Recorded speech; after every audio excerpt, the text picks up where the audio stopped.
Assalamualaikum warahmatullahi wabarakatuh. Pada kesempatan kali ini, kami akan mempresentasikan hasil dari studi rencana wilayah Kabupaten Pemalang II. Berikut adalah perencana Kabupaten Pemalang. Selanjutnya ada konten paparan yang akan kami presentasikan pada kesempatan kali ini. Yang pertama, konsep pengembangan wilayah dan visi misi kebijakan. 2. Rencana struktur ruang. 3. Rencana pola ruang. 4. Indikasi program utama. 5. KUPZ dan pengantar program prioritas. 6. Program prioritas. Yang pertama ada konsep pengembangan wilayah dan visi misi. Dari hasil perhitungan AHP menunjukkan bahwa konsep pengembangan wilayah rencana pembangunan Kabupaten Pemalang diurutkan berdasarkan prioritasnya sebagai berikut. 1. Pembangunan berkelanjutan atau Kabupaten Lestari. 2. Kota industri terpadu. 3. Kota tangguh bencana. Sedangkan rencana penataan ruang Kabupaten Pemalang diurutkan berdasarkan prioritasnya sebagai berikut. 1. Multiple nuklei. 2. Compact. 3. Growth pole. 4. Sektoral. 5. Cluster. Dan 6. Linear sentris. Berdasarkan hasil studi analisis wilayah, visi Kabupaten Pemalang adalah mewujudkan Kabupaten Pemalang yang berdaya saing tinggi, berkelanjutan, dan tangguh untuk mencapai kesejahteraan bersama pada tahun 2040. Terdapat 4 keyword dalam penyusunan visi, yaitu berdaya saing tinggi. Daya saing Kabupaten Pemalang masih di bawah rata-rata Provinsi Jawa Tengah, memiliki potensi dari berbagai sektor ekonomi tetapi belum mengungguli, memiliki potensi SDM. Berkelanjutan, manfaat pembangunan dapat dirasakan dalam jangka waktu panjang, melestarikan lingkungan, masih terdapat pemanfaatan lahan yang tidak berkelanjutan. Pembangunan tidak memberikan dampak buruk terhadap lingkungan. Tangguh, memiliki beragam jenis ancaman bahaya, tingkat risiko terhadap bencana yang tinggi, kapasitas terhadap bencana yang masih rendah, mitigasi bencana melalui pembangunan. Sejahtera, Kabupaten Pemalang memiliki tingkat kemiskinan, pengangguran, dan disparitas yang tinggi. Potensi yang dimiliki dapat dirasakan seluruh masyarakat. Tujuan utama dari sebuah pengembangan wilayah adalah untuk kesejahteraan masyarakatnya. Terdapat 5 misi yang mendukung visi dari Kabupaten Pemalang. Yang pertama, meningkatkan kualitas penyelenggaraan pendidikan dan kesehatan guna mencapai masyarakat yang cerdas dan sehat. Kedua, mewujudkan pengelolaan sumber daya alam dan lingkungan hidup yang optimal dengan tetap menjaga kelestarian fungsi dan menopang kehidupan masyarakat guna mendukung pembangunan wilayah yang berkelanjutan.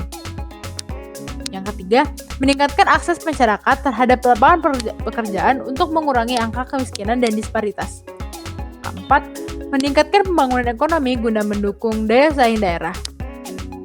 Dan yang kelima, mewujudkan kabupaten tangguh yang siap berdaulat dengan mengintegrasikan sistem mitigasi bencana. Selanjutnya, saya akan menjelaskan tentang rencana struktur ruang.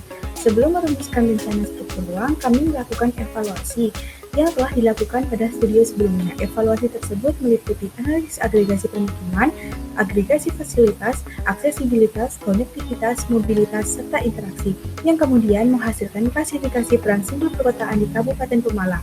Berikut merupakan tabel yang menunjukkan peran sesuai kondisi existing dan juga peran sesuai dengan RT/RW. Terdapat 5 simpul yang sudah sesuai dengan RT/RW. Berikut merupakan peta rencana struktur ruang RT/RW dan juga peta evaluasi struktur ruang Kabupaten Pemalang. Selain evaluasi, kami juga meninjau dari beberapa dokumen, yakni rencana struktur ruang pada RT/RW provinsi dan juga proyek strategis nasional di mana di Pemalang terdapat Telkomsel Pemalang yang telah beroperasi sejak tahun 2018. Dari evaluasi dan analisis yang kami lakukan beserta tujuan perencanaan tata ruang yang kami rumuskan, kami kemudian merumuskan alternatif struktur ruang. Yang pertama ada alternatif multiple nuklei dengan peta sebagai berikut, yang kedua alternatif linear dengan peta sebagai berikut, dan alternatif growth pole sebagai berikut petanya. Dan ini merupakan tabel berupa klasifikasi simpul untuk masing-masing alternatif dan juga peran sesuai kondisi existing dan RT/RW. Dari alternatif tersebut, kami melakukan pemilihan dengan cara AHP, di mana kriteria yang digunakan adalah ekonomi, sumber daya alam, infrastruktur, dan mobilitas, yang mana pada bagian ini ditunjukkan keterkaitannya dengan tujuan penataan ruang. Hasil AHP menunjukkan bahwa alternatif multiple nuklei adalah alternatif yang terpilih, sehingga kami menggunakan alternatif tersebut untuk rencana struktur ruang. Dan berikut merupakan rencana pentahapan struktur ruang multiple nuklei. Dan berikut adalah peta dari masing-masing tahapan dari mulai existing sampai dengan tahap keempat struktur ruang. Untuk mewujudkan struktur ruang tersebut, tentunya diperlukan rencana sarana dan prasarana. Rencana sarana dan prasarana ini mengacu pada Peraturan Presiden Nomor 38 Tahun 2016 mengenai infrastruktur wilayah yang mana dijadikan landasan.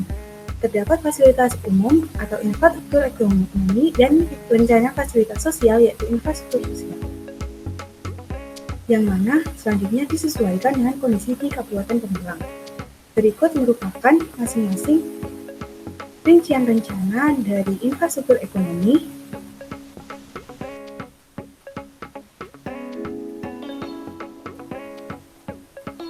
dan berikut juga merupakan rencana fasilitas sosial atau infrastruktur sosial.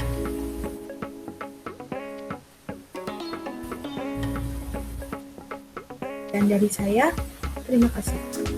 Selanjutnya saya akan menjelaskan mengenai rencana pola ruang. Sebelum melakukan rencana pola ruang juga dilakukan evaluasi pola ruang. Berikut adalah pemilihan pola ruang menggunakan AHP dengan penilaian kriteria LRT/RW, High Use and Best Use, tujuan arah kebijakan dan strategi, rencana struktur ruang, serta daya dukung dan daya tampung. Didapatkan 3 alternatif, di mana alternatif yang terpilih adalah multiple nuclei, dan berikut adalah hasil dari rencana pola ruang terpilih pada kawasan lindung dan kawasan budidaya. Juga dilakukan evaluasi MOLUS pada pola ruang, dan dihasilkan bahwa Peta Rencana Pola Ruang Kabupaten Pemalang tahun 2040 dengan peta proyeksi MOLUS memiliki korelasi sebesar 98,31% yang menandakan bahwa kedua peta memiliki kesamaan pola ruang yang tinggi. Sehingga dapat disimpulkan bahwa pentahapan yang dibuat dari tahun 2020, 2030, dan 2040 sudah mendekati realistis. Berikut adalah mengenai pentahapan pada pola ruang, yaitu tahap pertama, tahap kedua, tahap ketiga, dan tahap keempat. Yang selanjutnya adalah arahan pemanfaatan ruang, indikasi program utama. Kami membentuknya melalui kerangka berpikir yang bisa dilihat dalam layar. Untuk rencana struktur ruang, dibentuk program perwujudan pusat kegiatan dan program perwujudan sistem jaringan. Dan untuk rencana pola ruang, akan dibentuk program perwujudan kawasan lindung dan program perwujudan kawasan budidaya. Nantinya, indikasi program utama ini akan kami kaitkan hubungannya dengan strategi penataan ruang. Dan ini adalah indikasi program utama perwujudan struktur ruang, terdiri dari nomor, urusan, bidang urusan, program, kegiatan, subkegiatan, program utama, lokasi, besaran, sumber pendanaan, instansi pelaksana, lalu waktu pelaksanaan, dimulai dari tahap ke-1 sampai tahap ke-4, dari tahun ke-1 pelaksanaan sampai tahun ke-20 pelaksanaan. Dan berikut adalah indikasi program utama perwujudan pola ruang, terdiri dari perwujudan kawasan lindung dan juga perwujudan kawasan budidaya dengan rincian tabel yang sama dengan tabel sebelumnya. Dan sekarang kita akan langsung memasuki ke bagian hubungan indikasi program utama dengan strategi penataan ruang, di mana indikasi program utama yang telah dibuat tadi dikaitkan dengan kebijakan pertama, yakni pengembangan dan pengoptimalan fungsi peran pelayanan simpul perkotaan sesuai dengan kapasitas dan potensi wilayah perkotaan yang dilaksanakan secara bertahap. Lalu kebijakan kedua, yakni pengembangan sarana prasarana untuk meningkatkan aksesibilitas, konektivitas, dan mobilitas dalam rangka mendukung kegiatan perekonomian wilayah. Lalu kebijakan ketiga, yakni peningkatan integrasi pembangunan dan pemanfaatan ruang untuk mewujudkan keterpaduan antar wilayah melalui pembentukan urban-rural linkage. Lalu kebijakan yang keempat, yakni pengembangan sektor pertanian, pariwisata, industri berbasis masyarakat dengan penerapan teknologi sebagai upaya pemberdayaan tenaga kerja lokal dan pembentukan iklim perekonomian terpadu yang berwawasan lingkungan. Lalu ada kebijakan kelima, yakni pengembangan dan perbaikan sistem prasarana energi, telekomunikasi, sumber daya air, limbah, drainase, serta persampahan dalam mendukung pembangunan wilayah. Lalu kebijakan keenam, yakni optimalisasi pemanfaatan ruang dalam sektor pertanian, pariwisata, dan industri guna mendukung pertumbuhan ekonomi wilayah. Lalu kebijakan nomor 7, perencanaan tata ruang berbasis mitigasi untuk mengurangi risiko bencana sehingga tercipta Kabupaten Pemalang yang tangguh. Lalu kebijakan nomor 8, yakni pengendalian alih fungsi lahan pertanian produktif dan perkembangan kegiatan budidaya agar tidak melampaui daya dukung dan daya tampung lingkungan hidup. Lalu kebijakan ke-9, yakni pengendalian pencemaran dan kerusakan lingkungan hidup, baik PPK udara, air, dan tutupan lahan di Kabupaten Pemalang. Selanjutnya adalah rencana pengendalian pemanfaatan ruang yang terdiri dari pertama adalah indikasi arahan peraturan zonasi untuk struktur ruang yang kemudian kami formulasikan berdasarkan 3 komponen penting ini untuk kemudian dibagi lagi menjadi 2, yang ini adalah sistem pusat kegiatan dan juga untuk sistem jaringan prasarana wilayah. Untuk sistem pusat kegiatan, sebagai berikut ketentuan umum peraturan zonasinya yang mencakup pusat kegiatan wilayah, pusat kegiatan lokal, dan juga pusat pelayanan kawasan. Selanjutnya adalah indikasi arahan peraturan zonasi untuk sistem prasarana wilayah yang terdiri dari 9 sistem jaringan prasarana wilayah sebagai berikut, ya, adalah sistem jaringan transportasi, sistem jaringan energi, sistem jaringan telekomunikasi, sistem jaringan sumber daya air, sistem jaringan irigasi, sistem pengelolaan air limbah, sistem jaringan persampahan, sistem jaringan drainase, sistem jaringan prasarana lainnya. Selanjutnya adalah sebagai berikut, didetailkan dalam ketentuan peraturan zonasi, sistem jaringan transportasi, sistem jaringan listrik, sistem jaringan telekomunikasi, sistem jaringan sumber daya air, sistem jaringan pengolahan air limbah, sistem jaringan persampahan, sistem jaringan drainase, dan sistem jaringan prasarana lainnya. Selanjutnya, dalam rencana pengendalian pemanfaatan ruang, terdapat indikasi arahan peraturan zonasi pola ruang yang mencakup perwujudan kawasan lindung dan juga perwujudan kawasan budidaya. Untuk perwujudan kawasan lindung sebagai berikut ditentukan dalam ketentuan umum peraturan zonasi. Kemudian untuk kawasan budidaya sebagai berikut dalam ketentuan umum peraturan zonasinya yang telah diformulasikan.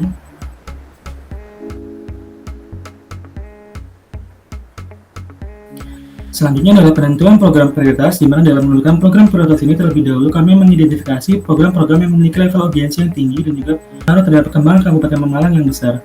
Kemudian kami mengerucutkan program-program tersebut menjadi 6 program utama untuk kami kaji dan kami kembangkan lebih lanjut menggunakan metode multi kriteria dengan AHP dengan 3 kriteria utama sebagai berikut, ya, ini adalah keselarasan dengan pembangunan wilayah, tingkat kelayakan pelaksanaan program, dan yang ketiga adalah dampak yang ditimbulkan terhadap daerah dalam bidang pembangunan berkelanjutan. Terus kemudian selanjutnya kami kerucutkan menjadi 6 program utama secara hierarkis sebagai berikut adalah program adaptasi mitigasi perubahan iklim dan abrasi di daerah pesisir Kabupaten Pemalang. Yang kedua adalah program mitigasi bencana pada kawasan rawan bencana di Kabupaten Pemalang. Yang ketiga adalah program perencanaan dan pembangunan kawasan Indonesia Combal.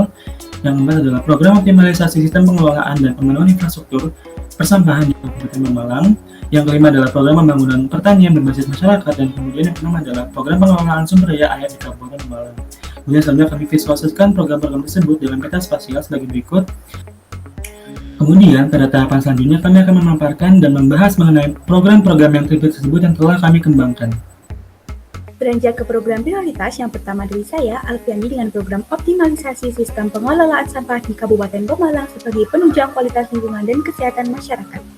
Program ini dilatar belakangi oleh penduduk Pemalang yang dari tahun ke tahun semakin meningkat sehingga akan meningkatkan produksi sampah yang dihasilkan. Namun pada kondisi existing TPA yang ada akan outdoor pada tahun 2025. Masyarakat juga masih banyak yang membakar sampah secara terbuka dan pengolahan sampah belum optimal, sehingga program ini penting untuk dilaksanakan. Adapun rasionalitas program yang berisi keterkaitan visi, misi, tujuan, dan arah kebijakan dengan program adalah sebagai berikut pohon masalah dan pohon tujuan, serta kerangka berpikir dari program. Kemudian tujuan dari program ini adalah untuk meningkatkan jangkauan pelayanan penanganan sampah, meningkatkan kesadaran dan partisipasi masyarakat, mengurangi adanya tumpukan sampah dan pencemaran, serta mengurangi risiko terjadinya penyakit. Standarisasi hukum yang digunakan adalah sebagai berikut dengan standar teknis sebagai berikut. Konsep rencana program yakni ada penerapan 3R, penerapan bank sampah, dan juga pengelolaan ramah lingkungan di TPA dan TPST. Maka perlu diperhatikan partisipasi aktif dari masyarakat, fasilitas dan juga bimbingan dari pemerintah dan sinergi dari berbagai pihak.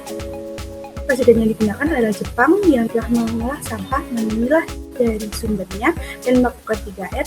Hal yang sama juga dilakukan di Surabaya, Indonesia yang sudah melakukan 3R, dan program lain diantaranya bank sampah dengan kunci partisipasi aktif masyarakat. Metode perencanaan program adalah sebagai berikut. Dengan detail rencana program, optimalisasi operasional TPA existing, pembangunan TPA baru di Kecamatan Ampel Gading, pembangunan TPST di Kecamatan Watukumpul, penambahan TPS dan armada, pembangunan bank sampah di masing-masing kecamatan, dan edukasi pengelolaan sampah bagi masyarakat. Berikut merupakan visualisasi dari rencana program dari rencana TPA, TPST, dan juga bank sampah. Kerangka kerja logis memiliki goals untuk mewujudkan pengelolaan sampah yang optimal di Kabupaten Pemalang dengan purpose, result, dan juga activities sebagai berikut. Lalu project cycle terdiri dari 5 tahap, yakni inisiasi, perencanaan, pelaksanaan, pemantauan dan pengendalian, serta penyelesaian dan evaluasi. Pentahapan dan pembiayaan rencana program dapat dilihat sebagai berikut, dengan pembangunan TPA, penambahan armada, juga penambahan bank sampah, pembangunan TPST, dan juga edukasi kepada masyarakat. Adapun cost benefit analysis adalah sebagai berikut, berisi pengeluaran dan pemasukan langsung dan juga tidak langsung dari program ini. Dan yang terakhir, terdapat uji kelayakan program untuk mengetahui kelayakan program berdasarkan suku bunga 5 sampai dengan 25% dan didapatkan nilai NPV positif dan PCF lebih dari 1 sehingga program ini layak. Program keberlanjutan mitigasi bencana pada kawasan rawan bencana di Kabupaten Pemalang.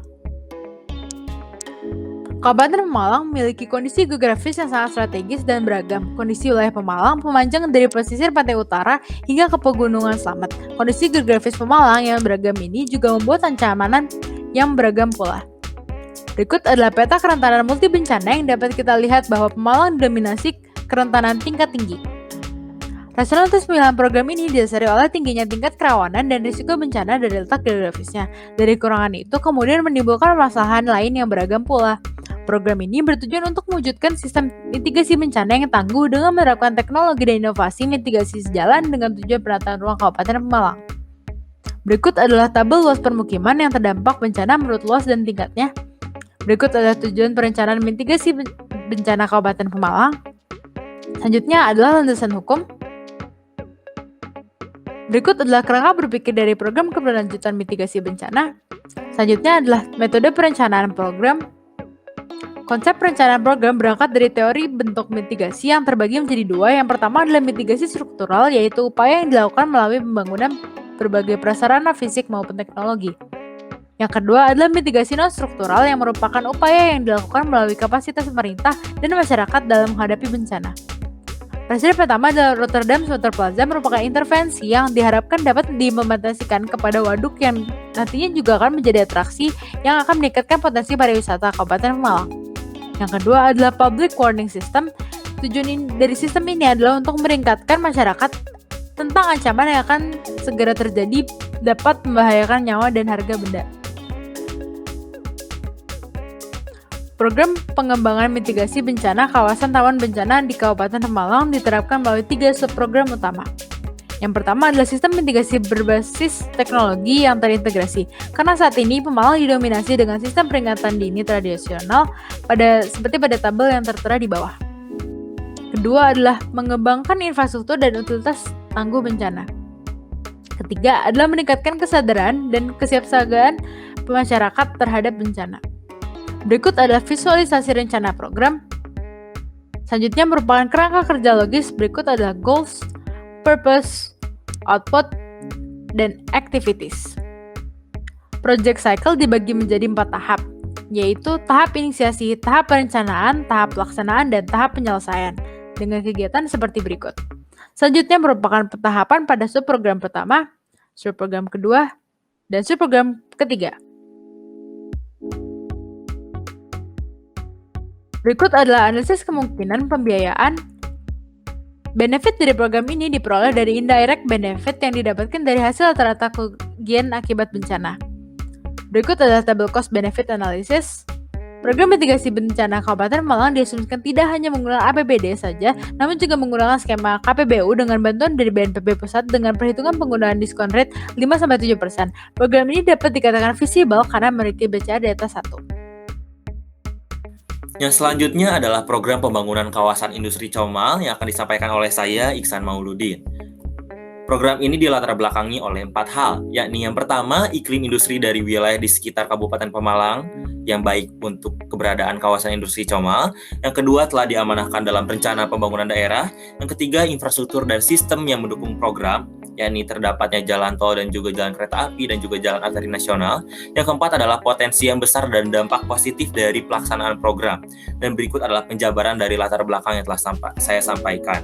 Dan dalam peraturan daerah, kawasan industri Comal ini nantinya akan diarahkan untuk menjadi kawasan industri berbasis gula aren, tebu, lalu juga industri kain, lalu juga industri dari bahan kulit, dan juga alas kaki. Dan berikut adalah latar belakang atau gambaran latar belakang berbentuk rasionalitas dari program yang memiliki hubungan dari visi hingga purpose dari program yang akan dilakukan. Dan berikut adalah pohon masalah dan pohon tujuan dari program yang dibuat.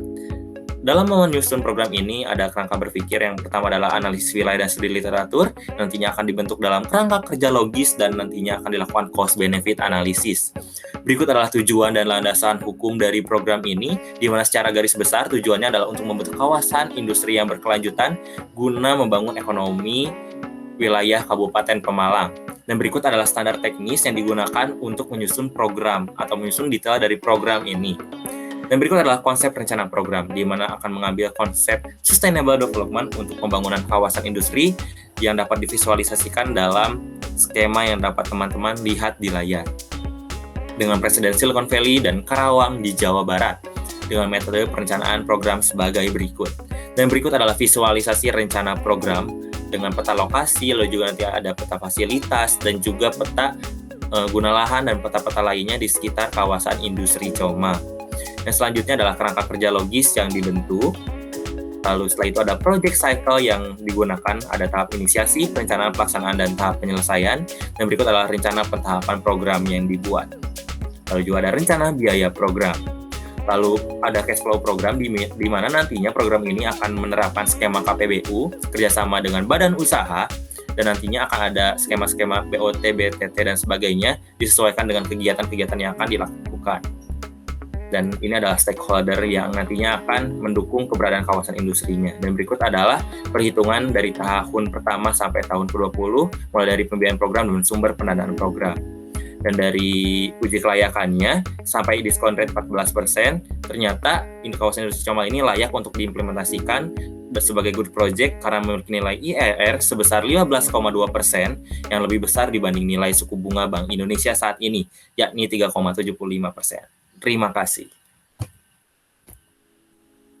Selanjutnya adalah program mitigasi adaptasi bencana peningkatan permukaan air laut dan abrasi di daerah pesisir Kabupaten Pemalang, di mana program ini dilatar belakangi oleh adanya fenomena peningkatan permukaan air laut yang dikatalisasi oleh adanya global warming dan juga keberadaan dari bencana abrasi di daerah pesisir Kabupaten Pemalang, di mana daerah pesisir Kabupaten Pemalang ini sebagai pusat kegiatan ekonomi dan juga kegiatan sosial ini, dengan keberadaan dua bencana ini kemudian akan menimbulkan implikasi negatif terhadap potensi kerugian yang akan ditimbulkannya, sehingga hal tersebut kemudian menunjukkan urgensi untuk penerapan dari program ini sendiri dengan rasionalitas seperti berikut.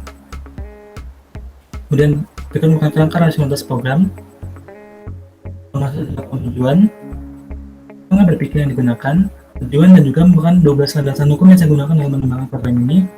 Kemudian program ini mengacu pada adaptasi perubahan iklim, di mana didefinisikan sebagai bentuk penyesuaian terhadap sistem ekologi, sosial, dan juga ekonomi dalam merespon dampak perubahan iklim yang akan terjadi maupun yang telah terjadi, dengan fokus utama pada strategi protektif yang didefinisikan sebagai perlindungan daerah pesisir dengan menggunakan infrastruktur yang dalam konteks program ini digunakan infrastruktur hijau dan juga grey infrastructure.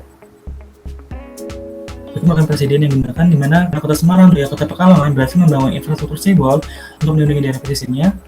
Itu merupakan Ho Chi Minh di Vietnam, Flying Coast di Belanda yang menggunakan pendekatan berbasis alam untuk melindungi daerah pesisirnya.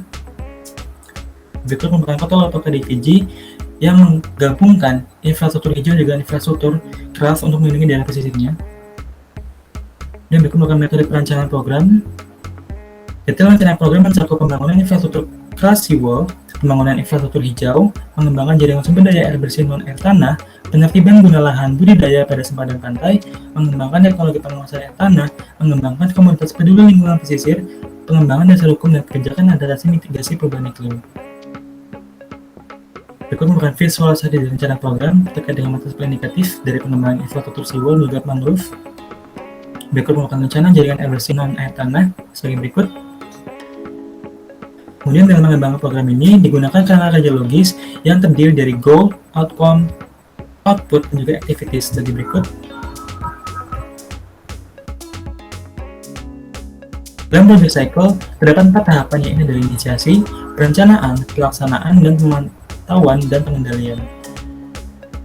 Kemudian dirincikan dalam tahapan dan pembiayaan rencana program sebagai berikut. Kajian khusus skema pembiayaan proyek, Kemudian, berikut merupakan rincian biaya yang akan dibutuhkan dalam pengembangan program ini. Bagi berikut. Kemudian rincian manfaat tidak langsung yang akan didapatkan dari program ini. Kemudian rincian manfaat langsung sebagai berikut. Kemudian dilakukan uji kelayakan program melalui cost benefit analysis dengan menggunakan discount rate dari 8% hingga 25% yang menghasilkan nilai BCR yang jauh melampaui 1 dengan nilai NPV yang sangat besar, di mana hal ini mengindikasikan bahwa program ini layak untuk diimplementasikan di Kabupaten Pemalang. Judul program selanjutnya adalah Program Pembangunan Pertanian Berbasis Masyarakat, di mana latar belakang dari program ini adalah untuk pengembangan pada sektor basis. Sektor basis dari Kabupaten Pemalang adalah sektor pertanian. Dan sebagai salah satu upaya untuk meningkatkan produktivitas pertanian adalah dengan mengembangkan sumber daya manusianya. Diketahui bahwa tidak sedikit petani yang memiliki pendapatan rendah. Oleh karena itu, diperlukan sebuah program yang dapat mengurangi kemiskinan masyarakat, terutama petani melalui pembangunan pertanian berbasis masyarakat. Dengan itu, petani dapat berdaya, mandiri, serta mampu mengelola pertaniannya sehingga lebih produktif. Selanjutnya, rasionalitas dalam program ini dirangkum dalam kerangka berpikir, yaitu program ini turunkan dari visi Kabupaten Pemalang dan dengan misi ketiga dan misi keempat. Selain itu juga ada potensi masalah dan dan hasil rekomendasi isu strategis berupa pengembangan masyarakat yang bekerja pada sektor pertanian. Dan selain itu juga program ini diturunkan dari tujuan penataan ruang Kabupaten Pemalang. Sehingga tujuan dari program ini adalah yang pertama meningkatkan kesejahteraan petani, meningkatkan produktivitas pertanian, meningkatkan kualitas dan daya saing, meningkatkan kualitas keterampilan masyarakat, dan yang terakhir adalah meningkatkan lapangan pekerjaan di Kabupaten Pemalang. Dengan landasan hukum sebagai berikut. Metode perencanaan yang digunakan pada program ini adalah studi literatur, kerangka kerja logis, dan analisis biaya manfaat. Konsep rencana dari program ini adalah dengan maksud untuk mengoptimalisasi pembangunan pertanian dengan cara meningkatkan kualitas sumber daya manusia melalui pemberdayaan masyarakat. Di mana menurut Kornblum terdapat beberapa karakteristik pemberdayaan masyarakat, yaitu desentralisasi, bottom-up, variasi lokal, proses belajar, keberlanjutan, dan transformasi. Selanjutnya, detail rencana dari program ini adalah terdapat 3 subprogram, yaitu yang pertama pemberdayaan masyarakat yang bekerja pada sektor pertanian, di mana terdiri atas kegiatan-kegiatan yang berhubungan langsung dengan petani dan masyarakat. Yang kedua adalah pengadaan, permodalan, dan penyediaan sarana dan prasarana produksi. Dan yang terakhir adalah pengadaan kerjasama antar lembaga atau sektor terkait sistem agribisnis, yaitu kegiatan pengadaan forum terbuka untuk setiap pelaku usaha di bidang pertanian. Presiden yang digunakan dalam program ini adalah pemberdayaan masyarakat dalam pembangunan pertanian berkelanjutan di Desa Asmorobangun, Kabupaten Kediri, dan yang kedua adalah pemberdayaan petani dengan model cooperative farming. Berikut adalah pohon tujuan dari program ini. Dan berikut adalah penyajian kerangka kerja logisnya. Dan berikut adalah peta visualisasi dari program ini, di mana program ini dilakukan pada beberapa desa dengan 3 pusat pelatihan pengolahan komoditas pertanian dan 10 pusat pelatihan pemasaran komoditas pertanian. Berikut adalah proyek cycle dibagi menjadi 4 tahap, yaitu inisiasi, perencanaan, implementasi, dan monitoring evaluasi. Berikut adalah pentahapan. Dan berikut adalah rincian pembiayaan mengenai pengeluaran dan pendapatan. Dan berikut adalah uji kelayakan melalui cost benefit analysis, dihasilkan bahwa program ini layak untuk dijalankan, di mana hal ini diketahui dengan pada diskon rate 10% dan 15%, NPV bernilai positif dan BCR lebih dari 1. Sekian dari kami, Kabupaten Pemalang II mengucapkan terima kasih.